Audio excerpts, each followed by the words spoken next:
Tengo el gusto de saludar a Natalia Torres, abogada constitucionalista, Sofía Otero, periodista, Meme Yamel y Manuel Pedrero, ambos periodistas. Bienvenidos todos.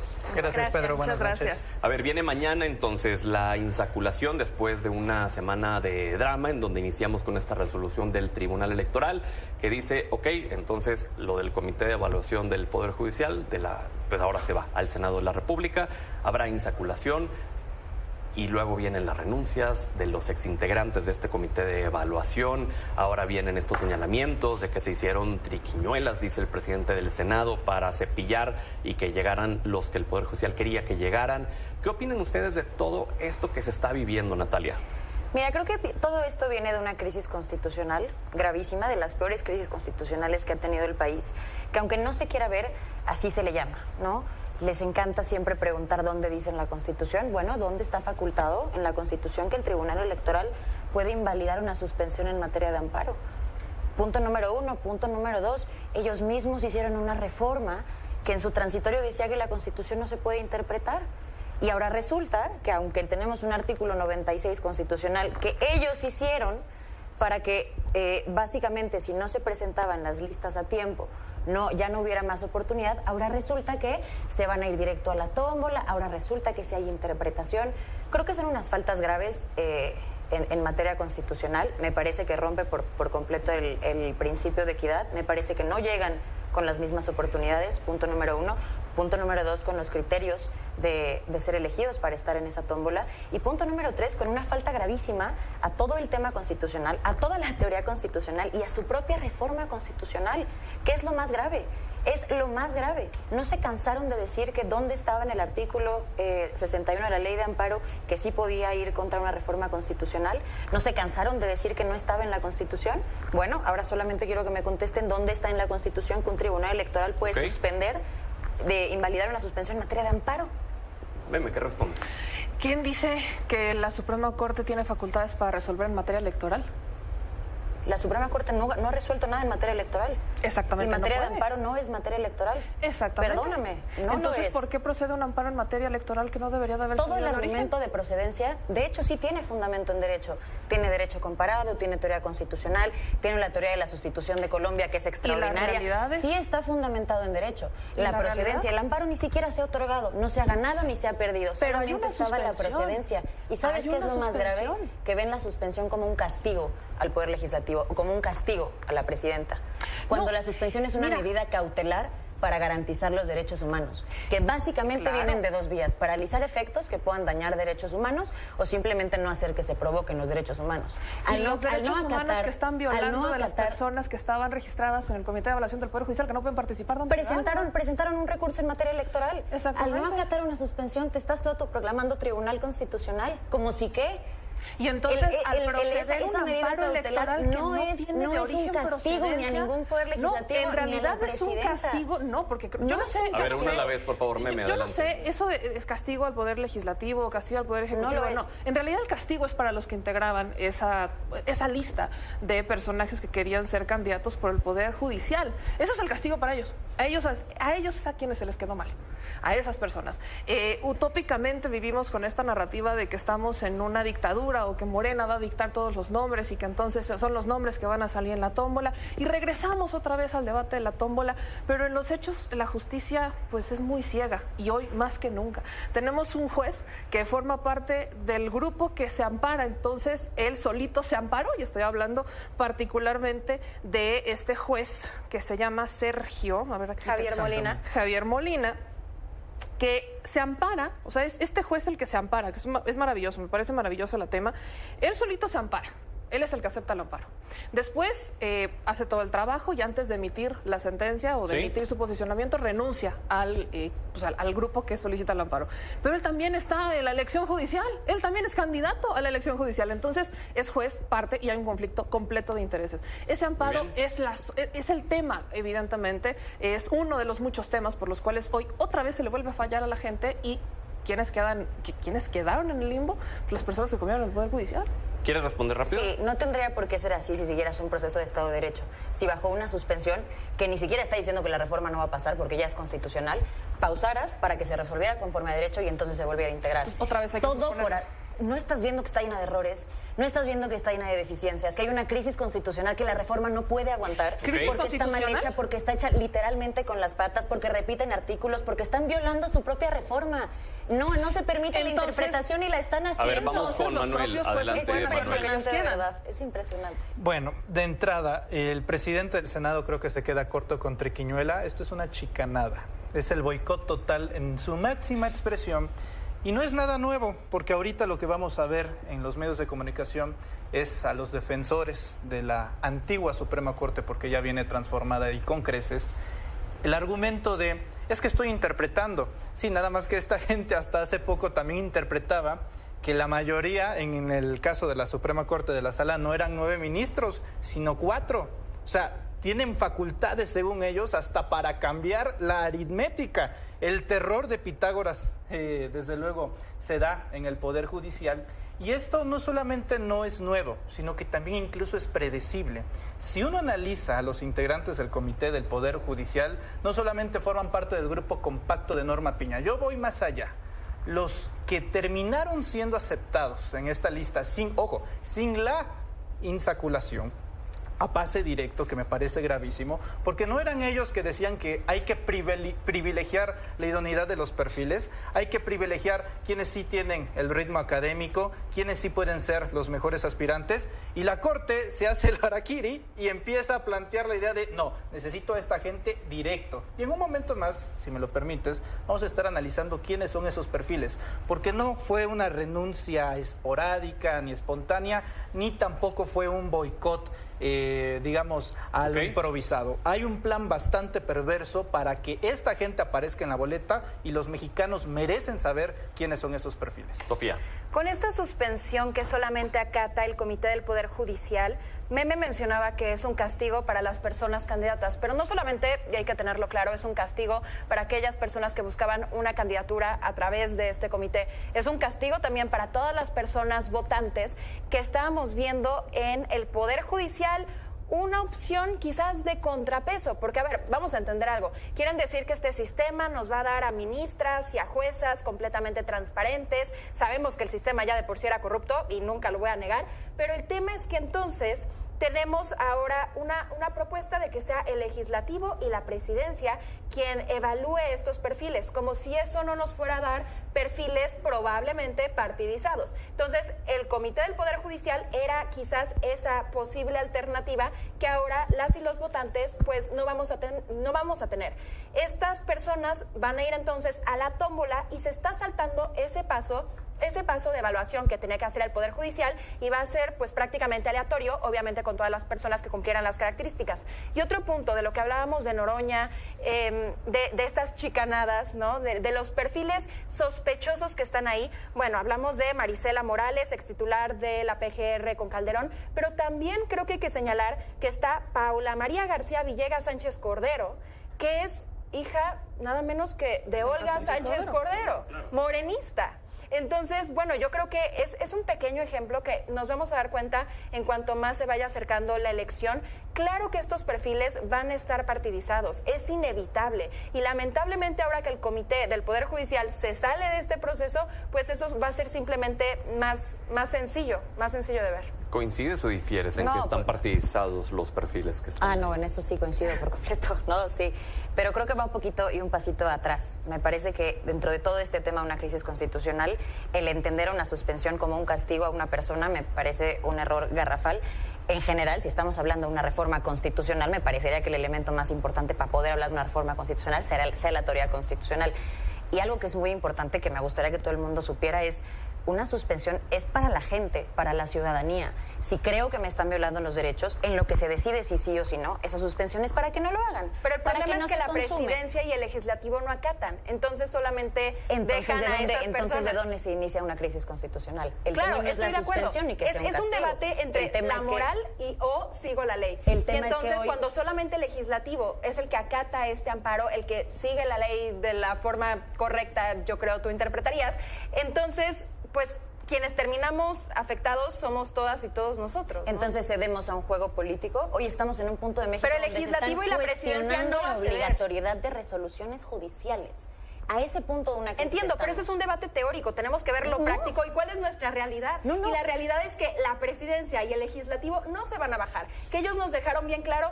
Esta reforma va porque va, esta elección va porque va. ¿Un juez en materia penal dicta una sentencia de 10 años es teórico?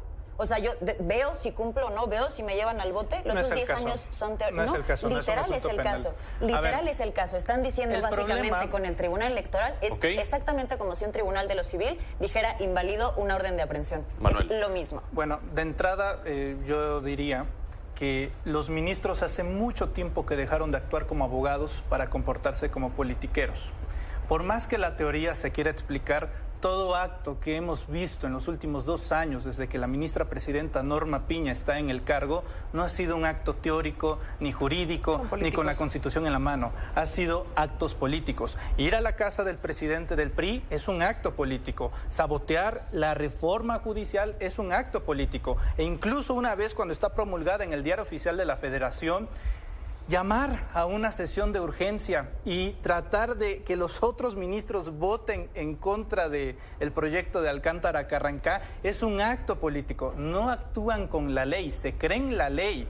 Y esta suspensión, me dice mi querida Natalia, que es para los ciudadanos. Este programa se transmite miércoles en la noche. Mañana, el jueves, vamos a enterarnos qué tantos ciudadanos quieren realmente que haya una suspensión del proceso electoral más importante de la historia de nuestro país, como lo puede ser la elección de nuestros jueces, magistrados y ministros. Híjole, la democracia o los amparos para unos cuantos, es un debate que hemos tenido. ¿Cuántas personas realmente pueden aplicar un amparo y entonces defenderse mediante ello? Voy a poner este escenario en actos muy sencillos. Primer acto, el juez Sergio Santamaría Chamú, porque es del que estamos hablando, pertenece a la Asociación Nacional de Magistrados de Circuito y Jueces de Distrito del Poder Judicial de la Federación. Esta es la asociación que se ampara. Este mismo juez, Sergio Santamaría Chamú, en un segundo acto, otorga un amparo para detener el proceso, amparo que promueve la organización a la que él pertenece. Tercer acto, renuncia 5 días antes de dar la resolución y decir, bueno, suspensión. Ok. ¿Qué pasa después? Este mismo juez, que es la manera más todavía utópica de entenderlo, se ampara una organización, renuncia a esa organización para que no se vea el conflicto de interés, pero él es candidato a la elección judicial. ¿Qué es lo que pasa con toda esta decisión? ¿Qué es lo que pasa cuando renuncian los integrantes del Consejo? ¿El amparo ya se concebió? No se ha concebido, pero existe la suspensión y esa suspensión es lo que promueve que los integrantes del Comité de Evaluación del Poder Judicial decidieran no seguir trabajando. El amparo no se ha concedido. Absolutamente todo eso sería un instrumento para que el amparo no se conceda.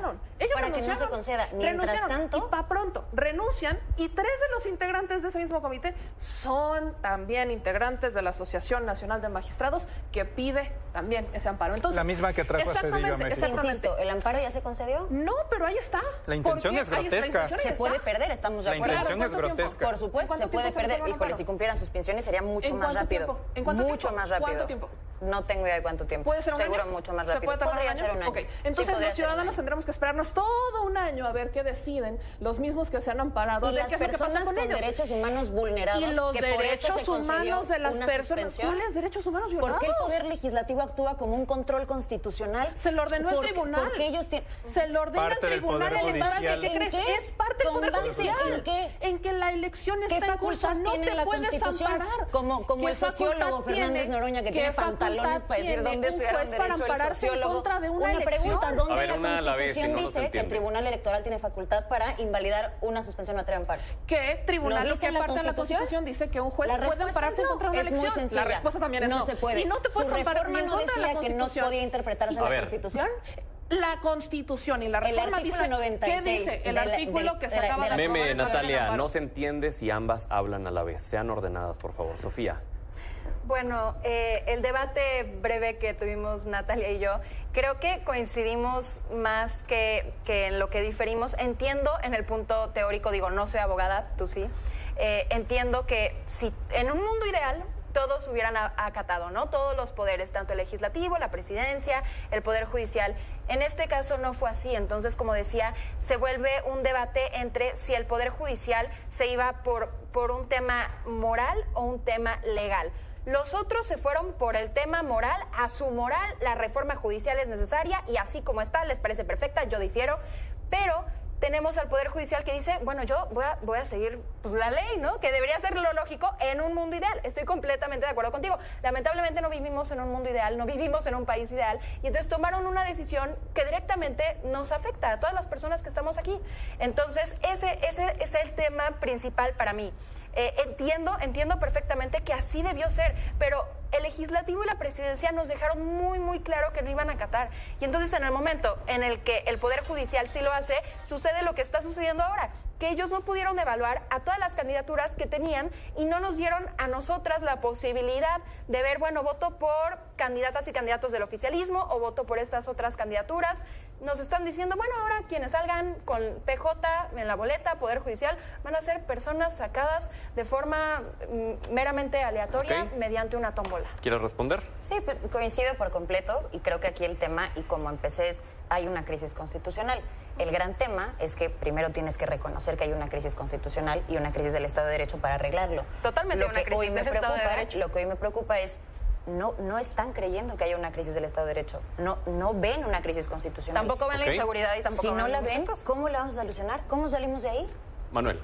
Bueno, de entrada ser sociólogo es bastante honorable y todo aquel que haya estudiado Derecho sabrá la cantidad de sociólogos que se tiene que leer, desde Rousseau hasta Hobbes, para entender el derecho. Y creo que ese es el tema fundamental, ese es el tema fundamental con el cual el pueblo está peleado con el Poder Judicial, porque no se socializa el derecho y se cree que es un tema de exclusividad y de facultades para aquellas élites que estudian derecho. No creo que es una y la elección promete justamente eso, que la gente participe y que la gente se vea inmersa en ese proceso. Ahora, sobre el tema, porque se nos va acabando el tiempo, es importante, ya adelantaba un par de perfiles, Sofía, y lo celebro. Iniciamos justamente con la hija de Olga Sánchez Cordero. Tanto Olga Sánchez Cordero como su hija, hace unos meses expresándose en contra de la iniciativa, en contra de la elección, pero ahora dicen que es una maravilla. ¿Cómo por qué? Más allá de situaciones partidistas, es una incongruencia y esta persona va a estar en la boleta. Una incongruencia con el partido que dice no al nepotismo. Gabriela Villafuerte Cuello, magistrada que tiene inmensidad de sentencias contra Andrés Manuel López Obrador y una de las personalidades más cercanas a Xóchitl Gálvez. Violeta Alimán Ontivares, protegida de Alcántara Carrancá y una de las posicionadas por parte de las élites del Poder Judicial para que llegue directamente a la boleta. Alfonso Ruiz Elizondo, protegido de Margarita Ríos Farjat, un perfil bastante similar al anterior. María de los Ángeles Guzmán, vinculada al Partido Acción Nacional en el estado de Nuevo León. Armando Hernández Cruz, cercano a Jorge Romero Herrera desde hace 10 años, líder del cártel inmobiliario. Y la joya de la corona. La joya de la... Voy a hacer un AMLO del 2012. La joya de la corona. Marisela Morales, procuradora de Felipe Calderón, donde el verdadero mandamás era Genaro García Luna. Esta mujer va a estar en la boleta. Esta persona va a estar en la boleta. Los mexicanos tienen que saber, justamente para que no sea un tema entre licenciados, para ver quién estudió, no, información, que sepa la gente quién va a estar en la boleta, para que a la hora de estar en la urna se vote informado y se vote bien. Pero va a estar cañón informándonos. Pues esa es tarea de nosotros como ciudadanos. Si queremos tener un gobierno de primera, hay que ser ciudadanos de primera. Punto. Y si no tienes tiempo para informarte, no eres un ciudadano de primera. Adelante. No, bueno, cuando hay voluntad, por supuesto que se puede hacer. Yo no coincido cuando dicen que... Clasismo. Por supuesto, cuando hay voluntad, claro que se puede hacer. Todo. Hasta estudiar cada perfil, Cuando memorizártelo. Voluntad, claro que lo puedes aunque hacer. trabajes 12 horas al día, 15 horas al día. Claro, puedes buscar los canales que te dan esa información. No, bueno, bajo esa lógica tampoco funcionarían las elecciones presidenciales. O ninguna elección en el mundo. O ninguna elección en el mundo. Nada más de ministros van a ser 54. Adelante, por Parece favor. muy interesante cuando dicen es que los van a elegir, es que ya no existe el Comité de Evaluación del Poder Judicial y ahora le tocará al Poder Legislativo hacer la chamba. Pues sí. Si el Comité de Evaluación del Poder Judicial se hubiera quedado, hubiera terminado la chamba, que ya tenía enfrente, perdone las molestias. una ley que ni siquiera tenía por qué haber aplicado. Claro, un Estado de Derecho donde los amparos no proceden en contra de la Constitución y tampoco proceden en materia electoral. Pero no te preocupes, ya hicieron una reforma constitucional. Sí, es cierto, no arreglen nada. Dice eso, que no te puedes amparar en contra de la Constitución y que tampoco te puedes amparar en contra de una elección. Yo sé, pero más allá de esto, lo que parece muy, muy importante es que todo esto que estamos viendo era justamente para el dedazo. Porque estas personas que están ahí, ya no podemos decidir si las queremos o no en la boleta. Ya van a estar ahí. Es que ¿Por qué? ¿cómo se Porque el atreven a Poder hablar de dedazo? Judicial Está decidió Lenia hacerlo. Batres. Porque el Poder Judicial decidió hacerlo. Si el Senado hubiera votado por un ministro, no estaría Elena Batres ahí. Es el proceso que marcaba la Constitución. Ahí estaba. Híjole. ¿Votaron por ella los senadores? ¿Cómo, de verdad, Esa es una ¿cómo decisión de los pueden hablar de los candidatos a ministros cuando hoy tenemos a Elena Batres y Yasmín Esquivel en la Corte? Pero todos los demás también llegaron de la misma forma que Yasmín y Lenia. A ver, vamos a escuchar a Natalia. Natalia, por favor, y luego ya vamos de regreso contigo, Meme, por favor. A ver, el sistema de designación de ministros, y lo he dicho aquí 20 veces, a mí desde mucho antes me parece terrible. ¿Y por qué resalta solo a Yasmín y a Lenia? ¿Cuál es la propuesta? Porque está resalta los candidatos a ministros. Exacto, porque está ideologizado. Precisamente por eso. Precisamente por eso. Por eso, fuera... ¿Cómo era mejor que sea fuera exactamente máscaras, por un colegio exacto. de abogados, que no tenga nada que ver con un partido político. Un colegio de abogados que también está Absolutamente partidizado. ¿Están partidizados los colegios de abogados? ¿Sí o no? Ni existe. La barra de abogados, la barra de abogados no va a ser lo mismo, como en Estados Unidos. Un poco similar, sin una elección de un presidente, sin una ratificación de un Senado que tienen una participación política. Sin eso, esa sería una buena propuesta. Entonces, que no en Estados Unidos los jueces no están partidizados. No, por supuesto que sí. Me estás pidiendo una propuesta. Claro, te estoy también dando. Tiene deficiencias esa propuesta. Que no Podríamos haber explorado, claro. Sofía, bueno, pero implicaba adelante. chambear, implicaba ponerse a chambear y no legislar con las patas. siquiera Pues, obviamente no es lo Meme, que hacer. Natalia, Sofía, por favor, adelante. Si nos quedaba la duda de qué tan partidizado va a estar este proceso que supuestamente nos va a dar a personas no corruptas, tenemos a Lenia Batres, justamente de quien hablábamos, diciendo que ahora quiere que la pongan, tú lo comentabas, como ministra del pueblo, porque pues la ley electoral permite que se pongan apodos. Pequeño dato para la ministra del pueblo, los apodos te lo da la gente, no te lo pones tú solita. Y nadie llama a Lenia Batres ministra del pueblo más que ella sola y luego la gente que la respalda cuando se lo quiere decir. Entonces, si hay pueblo que diga ministra del pueblo, no hay. No entiendo tu pregunta. Hay una crisis constitucional O sea, y lo que dices estás que peleando es que se le es ponga que en el marca del apodo, pueblo, el apodo ¿verdad? es como la Claro. conocen. Continúa, por Pues favor. Ella decidió. ¿Se lo ella dice ella sola? Se lo dice ella sola. ¿Hay gente que lo dice o no? No creo que sea para nada mayoritario. La cuestión es ¿Lo que sabes? desde antes de que se permitiera hacer campaña, ella ya estaba haciendo campaña. Ella decidió que fuera llamada la ministra del pueblo porque este tema del pueblo ha sido hasta partidizado, eso que me parece terrible, por Morena, diciendo, pues es que si escuchamos, por ejemplo, a Rocha Moya diciendo, la gente que está ahí marchando no es del pueblo, ese es el tema. Entonces ella se autonombra ministra del pueblo, quiere que la pongan así y este va a ser un proceso asquerosamente partidizado. Manuel. Desde hace toda la vida. Sí, Pues cómo no va a estar partidizada la palabra si Margarita Zavala también se quejó de lo mismo que dice Sofía y trató de meter una iniciativa para que a la gente ya no se le llamara pueblo, sino ciudadanos. No, maravilloso, la derecha hipócrita. No, veo mucha efervescencia. Sí, hace poco... Adelante, Margarita, porque se nos acaba el tiempo. Bueno, a grandes rasgos, usted que nos ve en casa, usted el día 1 de junio va a votar. Y no solamente va a votar por sus jueces, magistrados y ministros, sino que toda esta odisea que estamos viendo no está fuera de los rangos de lo anómalo. Claro que va a haber resistencias. ¿Y por qué existen resistencias de esta envergadura? Pues porque ya no se puede seguir con el mismo modelo caduco. ¿Cómo podemos seguir con los jueces? ¿Cómo podemos seguir con los magistrados y ministros que todos los días aprueban injusticias justamente por los términos teóricos? Horrible el caso de Amarán de Riojas y de Maffer Turrent, que sistemáticamente se ha vuelto un modelo para que mujeres víctimas de violencia terminen siendo desgraciadamente demandadas y denunciadas por los propios agresores. Eso es lo que queremos cambiar. Natalia, Sofía y Meme, 30 segundos, conclusión sin interrumpirse, por favor, adelante. Aquí creo que hay un tema importante, además de todas las crisis que tenemos en seguridad, en educación, en salud. Ahora tenemos una crisis constitucional muy fuerte. ¿Qué vamos a hacer para repararla? Esto creo que debería ser una pregunta que esté constantemente en la mesa. ¿Ahora qué? ¿Ahora qué pasa? ¿Vamos a seguir jugando a ver qué institución incumple la ley ahora? Porque el tema no es solamente con la reforma judicial, es más, es lo de menos. ¿Qué pasa el día de mañana que Juan tenga una suspensión ante una autoridad y esa autoridad no la cumpla? ¿Con qué cara le van a decir a la autoridad, cúmplele a José? Va mucho más allá la reforma. Esta crisis va mucho más allá y el problema es que no entienden que es una crisis. ¿Cómo se va a solucionar? Meme. Yo espero que Juan y José puedan realmente ampararse, algo que no pueden hacer en este momento. Porque ni Juan ni José pueden llegar a la Corte, porque ni Juan ni José pueden llegar a los magistrados, porque ni Juan ni José pueden llegar a Entonces, en realidad, esa es la chamba. Ahora, ¿se va a solucionar exclusivamente con la norma vigente en la Constitución? No, es un primer paso. Hay mucho que hacer, hay mucho trabajo. Pero esa crisis no es nueva. Es una crisis y esa partidización tampoco es nueva. Bueno. Los mismos ministros, los mismos jueces, los mismos magistrados han estado ligados a los partidos políticos toda la vida. Fuera máscaras. Sofía. Hay una crisis de justicia en nuestro país y esta reforma dice que va a solucionarla basándose en una lógica completamente fallida de que el voto mágicamente va a elegir a los mejores candidatos, que históricamente hemos visto en los puestos políticos que no es así y ojalá esté equivocada. Gracias por haber estado con nosotros. Gracias, Pedro. Pausa, regresamos.